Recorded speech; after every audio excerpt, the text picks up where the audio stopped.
Avrupa Hun İmparatoru Tanrı'nın kirbacı Atilla, 1. yüzyılın ortalarında Balamir idaresinde batıya doğru harekete geçen Hunlar, Orta Avrupa'dan Hazar Denizi'ne kadar uzanan geniş bir coğrafyada Avrupa Hun Devleti'ni kurmuşlardır.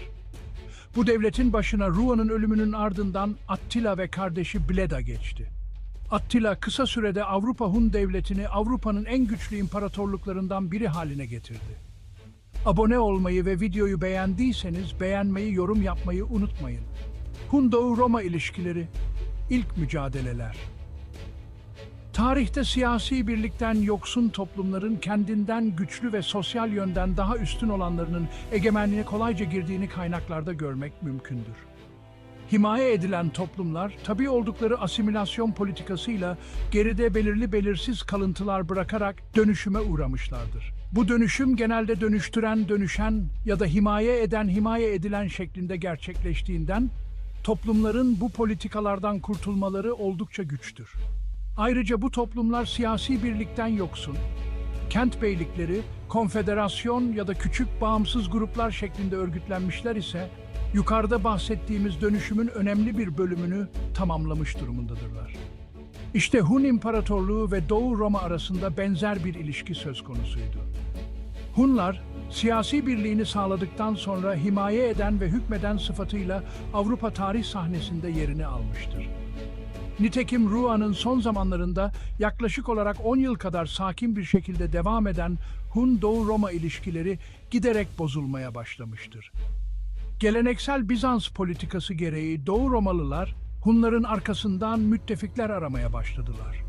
Bu nedenle Romalılar, Tuna boylarında oturan Amilsurlar, İtimarlar, Tonosurlar, Boisfler ve diğer kavimleri Hunlara karşı isyana teşvik ettiler. Bunun üzerine Rua Romalılar ile Hunlar arasında diplomatik faaliyetlerde tecrübeli elçisi Elsa'yı bu teşebbüslerden vazgeçmeleri ve kendilerine sığınan Hunları iade etmelerini yoksa savaş açacağını söylemesi için İstanbul'a gönderdi. Çok geçmeden kendisi de ordusuyla birlikte Tuna ve Trakya tarafına doğru hareket etti. Doğu Roma ise Rua'yı savaş teşebbüsünden vazgeçirmek için ülkesine geri dönmekte olan Elsa ile birlikte kendi arkadaşı Singiluccius'u gönderdi. Daha sonra hazineden sorumlu Epigenes'i de elçiye dahil ederek kendileri de yola çıktılar. Rua'nın Romalılar ile barış yapmaya hazırlandığı sırada vefat etmesi, Hun yönetimini ağabeyi Bleda ile Attila'nın üstlenmesine neden oldu. Rua öldükten sonra geride iki kardeşi bulunuyordu. Bunlar Attila'nın amcaları Aybars ve Oktar'idi. Aybars doğu kanadı lideri, Oktar ise batı kanadı, Elii yani lideriydi. Atilla'nın bir de ağabeyi Bleda vardı. Onunla ilgili anlatılanlarda ısrarla Bleda'nın Attila tarafından öldürüldüğü söyleniyorsa da bu iddiaların gerçeği yansıtmadığı kaynaklar tarafından tespit edilmiştir. Bleda, Attila'nın yardımcısı sıfatı ile 11 yıl görev yaptıktan sonra eceliyle ölmüştür. Diğer taraftan Attila yaşı küçük olmasına rağmen liderlik vasıfları ağır basan bir kişiydi. Bu sebeple yönetimde yegane yetki Attila'ya geçmiştir. Rua zamanında başlayan Doğu Roma ile barış görüşmeleri, onun ölümü üzerine Attila tarafından farklı bir boyut kazandırılmamış, aynı şekilde devam ettirilerek neticelendirilmiştir. Nitekim vakit kaybetmeden yola çıkan Attila, Morova, Arnavutluk ve Dalmaçya sahası ve Tuna'nın birleştiği yerde, Tuna'nın diğer kıyısında kurulmuş olan Bizans surları karşısında kurulmuş olan Margus, bugünkü Oraşe Dobruça şehrinde, bütün halkın gözleri önünde at üzerinde olduğu halde isteklerini elçi Plintas başkanlığındaki Doğu Roma heyetine kabul ettirmiştir. 434 yılında Margus barışı olarak bilinen antlaşmanın maddeleri şunlardır. 1. Esir edilmiş Romalılarla ve daha önce Roma'ya kaçmış olan birçoklarıyla birlikte Hunlardan kaçanlar Roma hudutlarına kabul edilmeyecekler. 2. Bizans'a sığınan Hunlar derhal iade edilecek. 3. Evvelce Bizans'ın verdiği 300 altın libre vergi 700 libre altına çıkarılacak. 50 yıl. 4. Bizans, Hunların dostuyla dost, düşmanıyla düşman olacak. 5. Ticaret yapmak için eşit şartlarda bir araya gelinecek. 6. Romalılar ve Hunlar emniyet içerisinde olacaklar. 7. Yapılan antlaşma devamlı olacak ve bu antlaşmaya riayet edilecek. Bizans elçileri bu antlaşmanın maddelerinin çok ağır olduğunu söyleyince Atilla sert bir şekilde atını sürerken elçilere dönerek şöyle hitap etmiştir. Ya kabul edersiniz ya da harp! Böylece Atilla'nın kararlı ve dik duruşu karşısında rakipler hep geri adım atmışlardır. Ayrıca antlaşmalar genellikle atalardan kalma bir yemin ve din merasimiyle pekiştirilmiştir. Buradan hareketle savaşmaktan çekinmeyen ve gözü kara bir hükümdar olan Atilla, düşmanlarını genellikle sözünün dinlenmediği durumlarda ilk tepkinin savaşmak olduğunu belirterek kararlarının yerine getirilmesini istemiştir. Ayrıca Attila'yı bu kararı sebebiyle barbar veya vahşi bir insanmış gibi düşünmek, Ammianus'un kulaktan dolma bilgileriyle hareket eden vakainame yazarlarının Attila üzerine haksız eleştiri yapmaları tuzağına düşmekle aynı amaca hizmet etmektir. Bu nedenle Atilla'nın aldığı bu kararı dönemin koşullarıyla düşünmek daha yerin bir davranıştır. Diğer taraftan Attila'nın kardeşi Bleda'nın zevk ve eğlenceye düşkün olması nedeniyle Attila, ağabeyi Bleda'nın ölümüne kadar devletin tüm işlerini yürütmüş ve ağabeyinin ölümü sonrasında devletin tek hakimi olmuştur. Margus barışından sonra Attila birçok kavmi itaat altına almış, sınırlarını Alplere, Rene ve Vistül Nehri'ne kadar genişletmiştir. Bu sırada Bulgarlar yok edilmiş ve Pannonia Prima'da istila edilmiştir. Bu koşullar sayesinde Rua zamanında temelleri atılan Hunlar artık neredeyse bir imparatorluk haline gelmiştir. Tanrı'nın kırbacı Attila ile savaş denizle balık gibi olduğu halde yapılan antlaşmalar genelde mucibince sakin durmaktaydı. Öyle ki Neago Doğu Roma ile yapılan savaşı şöyle ifade etmiştir. Fitili ateşleyen Bizans oldu, Hun dinamiti patladı. Karşı taraf adına konuşmak gerekirse Attila ile savaşacak halleri ve takatleri yoktu. Hun orduları Margus'un teslim alınmasından sonra Tuna civarındaki bölgelere yürümeye devam ettiler. 442 yılında Attila, ağabeyi Bleda ile hızlıca Balkanlara doğru sefere başlamıştı. Balkanlar böyle şiddetli ve muhteşem bir Türk hücumuyla ilk defa muhatap oluyordu. Hun baskısı ilerledikçe ilk başta Singidun'un Belgrad tahrip edildi. Sonrasında Sava Nehri geçilerek Sirmium, Mitrovica ele geçirildi. Bundan sonra Hun orduları Trakya taraflarına hücum ederek Naissus, Missa ve buna müteakip de Sardiçae, Sofya şehirlerini tahrip ettiler. Nitekim bütün Balkan Yarımadası'nın yukarı kısmalarını istilaya uğratmışlardır. Neticede Attila ve ağabeyi Bleda, Öncü Balkan seferini başarılı bir şekilde sona erdirmişlerdir. Mendiçer 447 yılına doğru Atilla'nın Doğu Roma politikasının daha da sertleştiği görülmektedir. Çünkü Öncü Balkan seferinden sonra İmparator II. Theodosios, Balkan Yarımadası'nda Hunlara karşı bir müdafaa hattı oluşturma teşebbüsünde bulunmuş ve Magister Officorum olan Nomus'u görevlendirerek yeni bir tanzime girişmişti. Diğer taraftan Doğu Roma'nın içinde bulunduğu ekonomik sıkıntılar, salgın hastalıklar, Büyük İstanbul depremi gibi faktörler sebebiyle Roma perişan bir durumdaydı. Bu durumu göz önünde bulunduran Atilla'nın asıl amacı, Doğu Roma'yı kesin bir şekilde hakimiyeti altına alarak Batı Roma'ya yönelmekti. Mektuplaşmalar ve yapılan görüşmeler sonucunda 2. Theodosios, Attila'nın isteklerini geri çevirince Attila ordusuyla Tuna'yı geçti ve birkaç küçük kalenin alınmasından sonra Ratiara'ya saldırdı. Burası jeopolitik konumu gereği Tuna Nehri'nin kilit bölgesiydi. Ayrıca Gregory, 2. Theodosios'un Attila'ya karşı politikasını şöyle anlatmıştır. 2. Theodosios egemenliği sekteye uğramasın diye Attila'ya vergi vermekteydi. Ancak şimdiye kadar Attila'ya ödediği vergiler sebebiyle pek çok senatörü üzmüştü. Markianos yönetime gelir gelmez bu uygulamaya son verdi. Bu nedenle Attila Bizans'a saldırmakta tereddüt etti. Onun yerine çok büyük alanı talan ederek hıncını çıkaracağı batıya doğru ilerlemeye koyuldu. Bu sırada saldırıyı her aşamada daha da güçlendiren Attila, Hun ordusuyla birlikte Nikopolis, Nibolu, civarındaki Asemus, Osem kalesini muhasara etti. Hun orduları güneye inerek burada Sardiçay Sofya'yı, Filipolis Filibe'yi zapt ederek Adrianopolis Edirne'yi kuşattılar.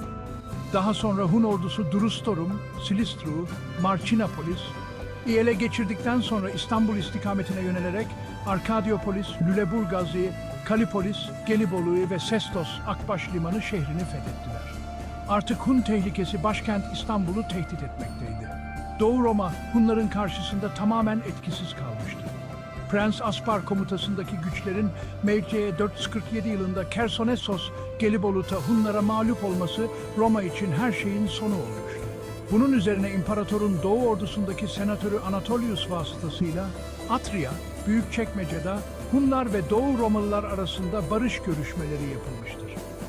Mençiseyn 447'de Anatolius Barışı diye bilinen Barış Antlaşması imzalanmıştır. Bir Bizans geçmiş vergiler karşılığında 6.000 libra altın Hunlara verecek. 2. Hunlara ödenen vergi 2.100 altına çıkarılacak. 3. Kaçaklar derhal Hunlara iade edilecek. 4. Romalılar Hun ülkesinden kendilerine kaçanları bir daha kabul etmeyecek. 5. Her Hun firarisi için Doğu Roma'ya 12 altın fidye ödeyecek. Doğu Roma üzerindeki etki Hun ve Attila korkusu ile bu ağır antlaşmayı imzalamak zorunda kalmıştır. Hunlar ile yapılan savaş ve bu savaş sonunda imzalanan antlaşma Doğu Roma açısından öyle felaket ve sıkıntı verici bir boyuta ulaşmış ki açlıktan intihar eden birçok insan canından olmuş, hazine tamamen boşaltılmış ve tüm para Hunlara teslim edilmiştir. Avrupa Hun Devleti ve Batı Roma arasındaki gelişmeler. Batı Roma uzun zamandan beri Hunlardan destek görüyor ve bunun karşılığı olarak da onlara vergi ödüyordu. Bir nevi Hunlara bağımlı bir şekilde yaşıyorlardı. Bu durumdan memnun olan kesimin yanında memnun olmayanlar da vardı.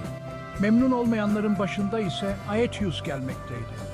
Aetius, Batı Roma'da muteber bir konuma sahip bir kimseydi. Bu sebeple de 3. defa konsül olmuştu. Attila'nın gerçekleştirdiği politikalardan rahatsız olan ve bu durumu artık son vermek isteyen Aetius, vatanı ve milleti uğruna Attila'yı karşısına alarak Roma içerisinde gizli bir siyasetle Attila ve Hunlar aleyhine çalışmalar yapmıştı. Nitekim bu çalışmalar neticesinde savaş hazırlıklarına başlayarak askerlerinin olası bir Hun savaşına hazır olmalarını sağlamıştır. Diğer taraftan büyük lider Attila bu hazırlıklardan ve gelişmeleri yakından takip ediyordu. Öyle ki güçlü sezisi ve öngörüsüyle Batı Roma'ya saldırı planını tam 2 sene gizliden gizliye sürdürmüştü. Nitekim Attila, 2. Valentinianus'un kız kardeşi Honoria'dan bir zamanlar gelen nişan yüzüğünü kullanmanın zamanı geldiğini düşünmekteydi. Roma'ya karşı düşündüğü askeri harekatı meşrulaştırmak istiyordu. 36. Ancak Attila'nın prensibi nezaketsiz savaşa asla müsaade etmezdi. Bu sebeple elçiler göndererek Batı Roma İmparatoru 2. Valentinianus'tan en kısa zamanda nişanlısını göndermesini ve imparatorluğun yarısına tekabül eden çeyizin teslim edilmesini istedi. Bunun üzerine Batı Roma Honoria konusunda Attila'dan kurtulmak için muhtemel damat adaylarını araştırarak Attila'ya mantıklı bir cevap vermek için organize olmaya çalışıyordu.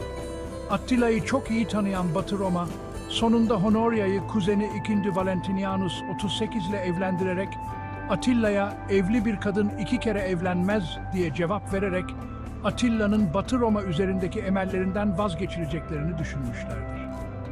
Evet, azimli ve hırslı büyük lider Attila, Honoria'dan vazgeçmiştir. Ancak asla Batı Roma üzerindeki planlarından vazgeçmemiştir. Dolayısıyla Attila, beklenen sonun er ya da geç geleceğini düşünerek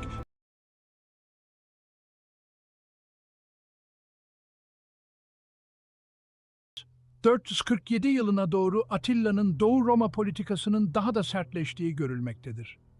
Çünkü 3. Balkan Seferi'nden sonra İmparator 2. Theodosios, Balkan Yarımadası'nda Hunlara karşı bir müdafaa hattı oluşturma teşebbüsünde bulunmuş ve Magister Officorum olan Nomus'u görevlendirerek yeni bir tanzime girişmişti. Diğer taraftan Doğu Roma'nın içinde bulunduğu ekonomik sıkıntılar, salgın hastalıklar, Büyük İstanbul depremi gibi faktörler sebebiyle Roma perişan bir durumdaydı. Bu durumu göz önünde bulunduran Attila'nın asıl amacı, Doğu Roma'yı kesin bir şekilde hakimiyeti altına alarak Batı Roma'ya yönelmekti. Mektuplaşmalar ve yapılan görüşmeler sonucunda 2. Theodosios, Attila'nın isteklerini geri çevirince Attila ordusuyla Tuna'yı geçti ve birkaç küçük kalenin alınmasından sonra Ratiara'ya saldırdı. Burası jeopolitik konumu gereği Tuna Nehri'nin kilit bölgesiydi. Ayrıca Gregory, 2. Theodosios'un Attila'ya karşı politikasını şöyle anlatmıştır. 2. Theodosios egemenliği sekteye uğramasın diye Attila'ya vergi vermekteydi. Ancak şimdiye kadar Attila'ya ödediği vergiler sebebiyle pek çok senatörü üzmüştü. Markianos yönetime gelir gelmez bu uygulamaya son verdi. Bu nedenle Attila Bizans'a saldırmakta tereddüt etti. Onun yerine çok büyük alanı talan ederek hıncını çıkaracağı batıya doğru ilerlemeye koyuldu. Bu sırada saldırıyı her aşamada daha da güçlendiren Attila, Hun ordusu ile birlikte Nikopolis, Nibolu, civarındaki Osem kalesini muhasara etti. Hun orduları güneye inerek burada Sardiça, Sofya'yı, Filibe'yi zapt ederek Adrianopolis, Edirne'yi kuşattılar.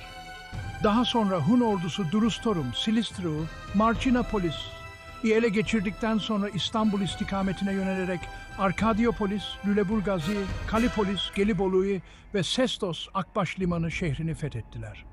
Artık Hun tehlikesi başkent İstanbul'u tehdit etmekteydi. Doğu Roma, Hunların karşısında tamamen etkisiz kalmıştı.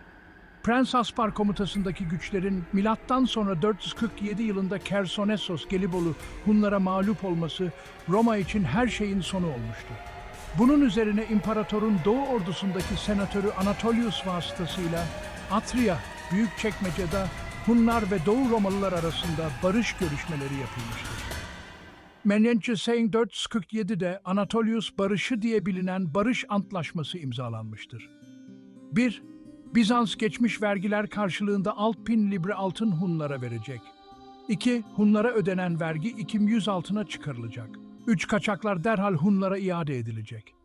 4. Romalılar Hun ülkesinden kendilerine kaçanları bir daha kabul etmeyecek. 5. Her Hun firarisi için Doğu Roma'ya 12 altın fidye ödeyecek. Doğu Roma üzerindeki etki, Hun ve Attila korkusu ile bu ağır antlaşmayı imzalamak zorunda kalmıştır. Hunlar ile yapılan savaş ve bu savaş sonunda imzalanan antlaşma, Doğu Roma açısından öyle felaket ve sıkıntı verici bir boyuta ulaşmış ki, açlıktan intihar eden birçok insan canından olmuş, hazine tamamen boşaltılmış ve tüm para Hunlara teslim edilmiştir. Avrupa Hun Devleti ve Batı Roma arasındaki gelişmeler. Batı Roma uzun zamandan beri Hunlardan destek görüyor ve bunun karşılığı olarak da onlara vergi ödüyordu. Bir nevi Hunlara bağımlı bir şekilde yaşıyorlardı. Bu durumdan memnun olan kesimin yanında memnun olmayanlar da vardı. Memnun olmayanların başında ise Aetius gelmekteydi. Aetius, Batı Roma'da muteber bir konuma sahip bir kimseydi. Bu sebeple de 3. defa gonsül olmuştu. Attila'nın gerçekleştirdiği politikalardan rahatsız olan ve bu durumu artık son vermek isteyen Aetius, vatanı ve milleti uğruna Attila'yı karşısına alarak Roma içerisinde gizli bir siyasetle Attila ve Hunlar aleyhine çalışmalar yapmıştı. Nitekim bu çalışmalar neticesinde savaş hazırlıklarına başlayarak askerlerinin olası bir Hun savaşına hazır olmalarını sağlamıştır. Diğer taraftan büyük lider Attila, bu hazırlıklardan ve gelişmeleri yakından takip ediyordu. Öyle ki güçlü sezisi ve öngörüsüyle Batı Roma'ya saldırı planını tam 2 sene gizliden gizliye sürdürmüştü. Nitekim Attila, Ötinci Valentinianus'un kız kardeşi Honoria'dan bir zamanlar gelen nişan yüzüğünü kullanmanın zamanı geldiğini düşünmekteydi. Roma'ya karşı düşündüğü askeri harekatı meşrulaştırmak istiyordu. Ancak Attila'nın prensibi nezaketsiz savaşa asla müsaade etmezdi. Bu sebeple elçiler göndererek Batı Roma İmparatoru 3. Valentinianus'tan en kısa zamanda nişanlısını göndermesini ve imparatorluğun yarısına tekabül eden çeyizin teslim edilmesini istedi. Bunun üzerine Batı Roma Honoria konusunda Attila'dan kurtulmak için muhtemel damat adaylarını araştırarak Attila'ya mantıklı bir cevap vermek için organize olmaya çalışıyordu.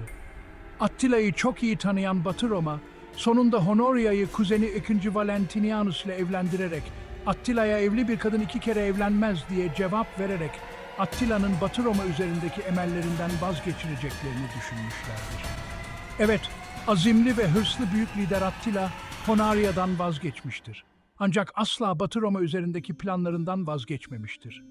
Dolayısıyla Attila, beklenen sonun er ya da geç geleceğini düşünerek gözünü batıya çevirdi. Attila, milattan sonra 452 yılında önce Pannonia'ya doğru hareket etti. Daha sonra Atius tarafından az bir kuvvetle müdafaa edilen Julia Alplerinin darboğazlarından geçti. Çeşitli problemler ve sıkıntılar sebebiyle Romalıların sonuncusu Aetius, çok geçmeden Attila'nın ilerlemesi karşısında bir varlık göstermemişti. Bu durumu değerlendiren Attila, bölgedeki yerleri kolaylıkla ele geçirdi. Bu sorunsuz ilerleyiş kontrollü bir şekilde Akileia şehrinin surlarına kadar devam etti. Bu şehir imparatorluğun doğu sınırlarını müdafaa eder bir konumda yer almaktaydı. Bu nedenle şehir çok iyi korunmaktaydı. İmparator Attila çok geçmeden şehri kuşattı, ancak şehir Hun akınlarına karşı 3 ay direnerek orduda hiç teslim olmayacak hissi uyandırdı. Dolayısıyla bu psikolojik durum askerin ümidini ve inancını azaltmaktaydı. Bu durumu çok geçmeden fark eden Attila, bazı kaynaklara göre askerlerine şehirden uçup giden bir leyleği göstererek "Bu şehir artık bir leyleği bile koruyamaz, biz bu savaşı kazanacağız" diyerek askerleri üzerinde oluşan olumsuz havayı çok geçmeden dağıtmıştır. Nitekim bu eylem yaklaşık 3 aydır kuşatılan şehrin ele geçirilmesini sağlamıştır. Şehir düştükten sonra Attila İtalya'ya girmiştir. Altinum, Padua ve Concordia gibi şehirleri ele geçirdikten sonra ordusu birlikte rotasını Vicenza, Verona, Brexia, Pergamo ve Milano gibi şehirlere çevirmiştir. Bu şehirlerden kendisine kapılarını gönüllü olarak açmayan şehirleri ateşe vermiştir. Bu nedenle çoğu şehir teslim olmayı tercih etmiştir. Attila'nın bu politikası daha önce de bahsedildiği gibi "ya kabul edersiniz ya da harp" söyleminin gelişen olaylar üzerinde önemli bir etkisi olduğunun göstergesidir. Attila kanadında bu gelişmeler yaşanırken, tehlikenin gittikçe arttığına şahit olan Batı Roma çok geçmeden çağdaşı Doğu Roma'dan yardım istedi. Nitekim Attila ile daha önce karşılaşan tecrübeli Doğu Roma ile yapılan görüşmeler sonucunda Batı Roma İmparatoru I. Valentinianus senatoyu toplama kararı aldı. Dolayısıyla alınan senato kararıyla Mense 450 yılında konsülü ve gözde senatörlerinden Avienus önderliğinde Roma şehirlerinin valisi Trigetius ve Papa Öpürüncü Leo Attila'ya elçi olarak gönderildi. Elçiler Attila ile görüşerek barış istediler ve sonunda istediklerini elde ettiler. Hristiyanlık aleminin en büyük ruhani şahsiyeti, Papa Attila'nın yanına gitmeden önce özel merasimlerde giyilen özel merasim elbisesini giymiş ve Büyük İmparator'un huzuruna öyle çıkmıştı. Kaçar'a göre Attila, Roma topraklarına tekrar girdiği zaman Ravenna önlerinde Papa Pörinci Leo tarafından karşılanmıştır. Bu konu üzerinde iki farklı düşünce tespit edilmesine rağmen tek yegane gelişme, Attila'nın Papa Pörinci Leo tarafından karşılanması ve hakimiyetinin tüm Roma dünyasına kanıtlamış olmasıdır. Tüm bu gelişmelerden sonra Romalılar getirdikleri esirleri Hunlara teslim ettiler. Attila'ya hakimiyetinin göstergesi olarak bol miktarda altın verildi. Daha sonra Attila egemenliğini pekiştirip Roma'dan ayrıldı. Büyük lider Attila Doğu Roma seferine hazırlandığı ve önündeki tek güç Sasaniler üzerine büyük bir hareket hazırlığı esnasında milattan sonra 453 yılında evliliğinin ilk gecesinde ağzından ve burnundan kanlar boşalarak ölmüştü. Attila ve Hunlar batıda birçok alana nüfuz etmişlerdir. Bu etki çok kapsamlı olup olumlu ve olumsuz etkilerini günümüzde dahi görmek mümkündür. Macarlar tarafından bir kahraman olarak kabul edilen ve benimsenen Attila, bugün Macar çocuklarına isim olarak konulmaktadır. Oysa çoğu Avrupa halkları uyumayan veya yaramazlık yapan çocuklara sizler uyumazsanız, uslu durmazsanız sizi Attila'ya vereceğim. Yanı sıra Attila sizi alıp götürecek gibi ürkütücü ve abartılı ifadeleri kullanarak çocuklarda kötü bir intiba uyandıran korku eşittir Attila algısını oluşturmuşlardır. Bazı Avrupalı toplumların bu algı operasyonuna tarih boyunca pek çok yerde rastlamak mümkündür. Diğer taraftan Attila, Cengiz Han'dan önce Hristiyan dünyasına nam salmış bir güç olarak ün kazanmıştır. Ama nitekim bu durum olumsuz bir bakış açısına göre yansıtılmıştır. Hun, Germen ve Fransız efsanelerinde Attila Tanrı'nın bir cezası olarak aksettirilmekteydi.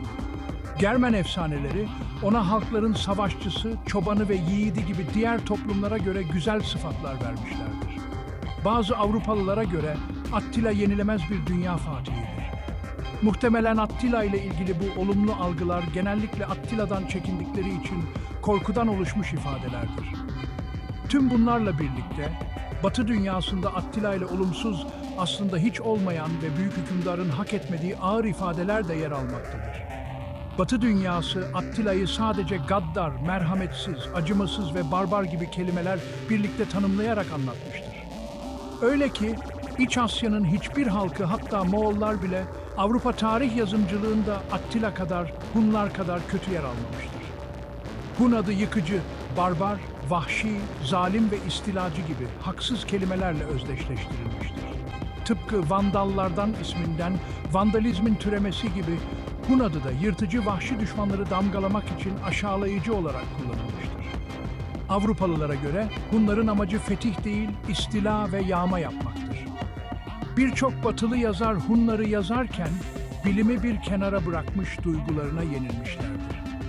Nitekim biz batılı tarih yazıcılığının Ammianus örneğinde olduğu gibi ne kadar asılsız ve yersiz bilgilerle pekiştirildiğine şahit olmuştuk. Dolayısıyla Batı dünyasının tüm karalama ve linç çalışmalarına rağmen Attila'nın ne kadar merhametli, nazik, kibar ve disiplinli, yüksek ahlaklı bir karakter sahip olduğunu bilmekteyiz.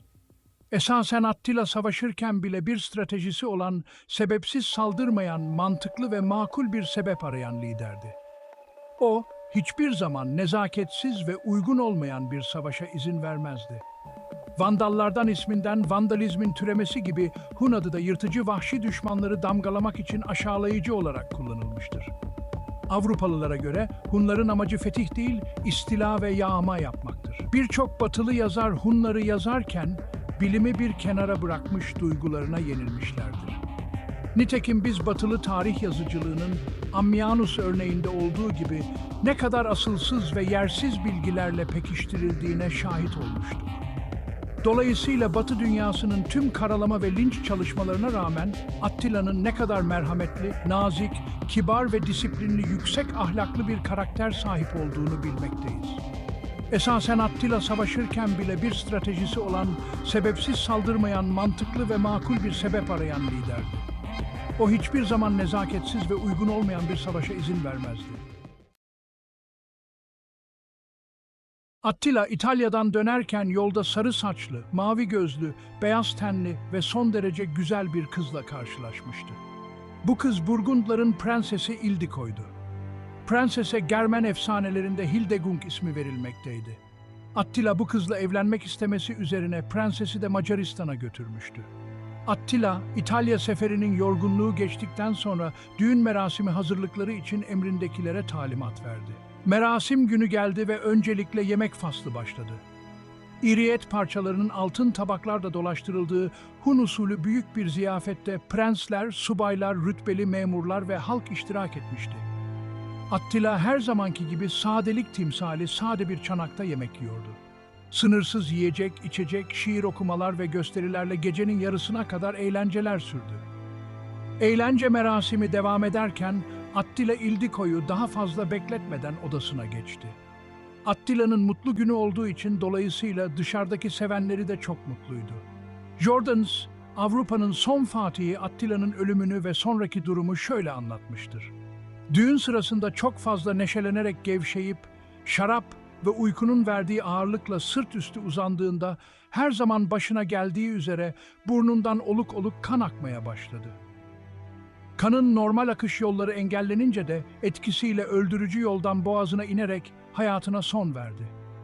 Ertesi gün güneş gökyüzünün tepesine yükseldiğinde Attila'nın adamları kuşku içerisindeydiler. Kapıyı açıp içeri girdiklerinde Prenses Ildiko'nun korkudan odanın bir köşesinde durduğunu, Attila'nın ise kanlar içerisinde kaldığını gördüler. Fakat Attila'nın hiçbir yerinde yara bere izine rastlanmamıştı. Bazıları eşinin, babasının intikamını almak için onu öldürdüğünü söylerler. Ama Attila'nın bedeninde hiç yara bere izi yoktu. Bazıları ise babasına sinirlenen oğullarının Attila'yı öldürdüğünü söylerler. Attila'nın romantik ve efsanevi ölümünün açıklaması ise doğal nedenler sonucudur.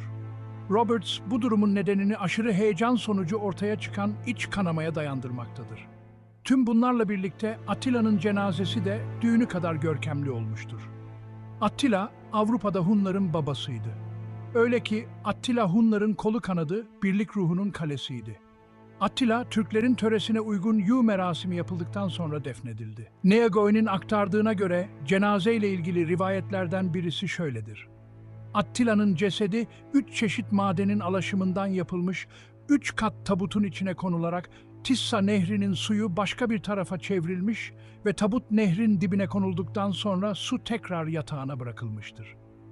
Jordans, Avrupa'nın son Fatihi Attila'nın ölümünü ve sonraki durumu şöyle anlatmıştır. Düğün sırasında çok fazla neşelenerek gevşeyip, şarap ve uykunun verdiği ağırlıkla sırt üstü uzandığında her zaman başına geldiği üzere burnundan oluk oluk kan akmaya başladı.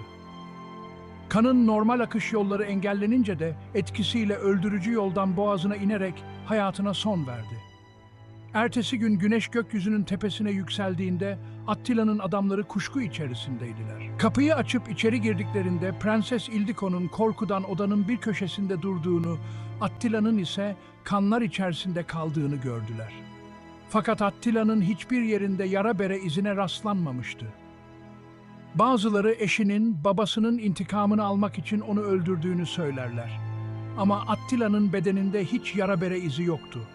Bazıları ise babasına sinirlenen oğullarının Attila'yı öldürdüğünü söylerler. Attila'nın romantik ve efsanevi ölümünün açıklaması ise doğal nedenler sonucudur. Roberts bu durumun nedenini aşırı heyecan sonucu ortaya çıkan iç kanamaya dayandırmaktadır. Tüm bunlarla birlikte Attila'nın cenazesi de düğünü kadar görkemli olmuştur. Attila, Avrupa'da Hunların babasıydı. Öyle ki Attila Hunların kolu kanadı birlik ruhunun kalesiydi. Attila, Türklerin töresine uygun defin merasimi yapıldıktan sonra defnedildi. Neagoy'un aktardığına göre cenazeyle ilgili rivayetlerden birisi şöyledir. Attila'nın cesedi 3 çeşit madenin alaşımından yapılmış 3 kat tabutun içine konularak Tissa Nehri'nin suyu başka bir tarafa çevrilmiş ve tabut nehrin dibine konulduktan sonra su tekrar yatağına bırakılmıştır. Attila, 453 yılında ölünce yerine oğlu İlek geçti. Fakat Avrupa Hun devleti çözülmeye başlamıştı. Avrupa Hun İmparatoru Attila, devletin tüm gücünü elinde toplayan bir hükümdardı.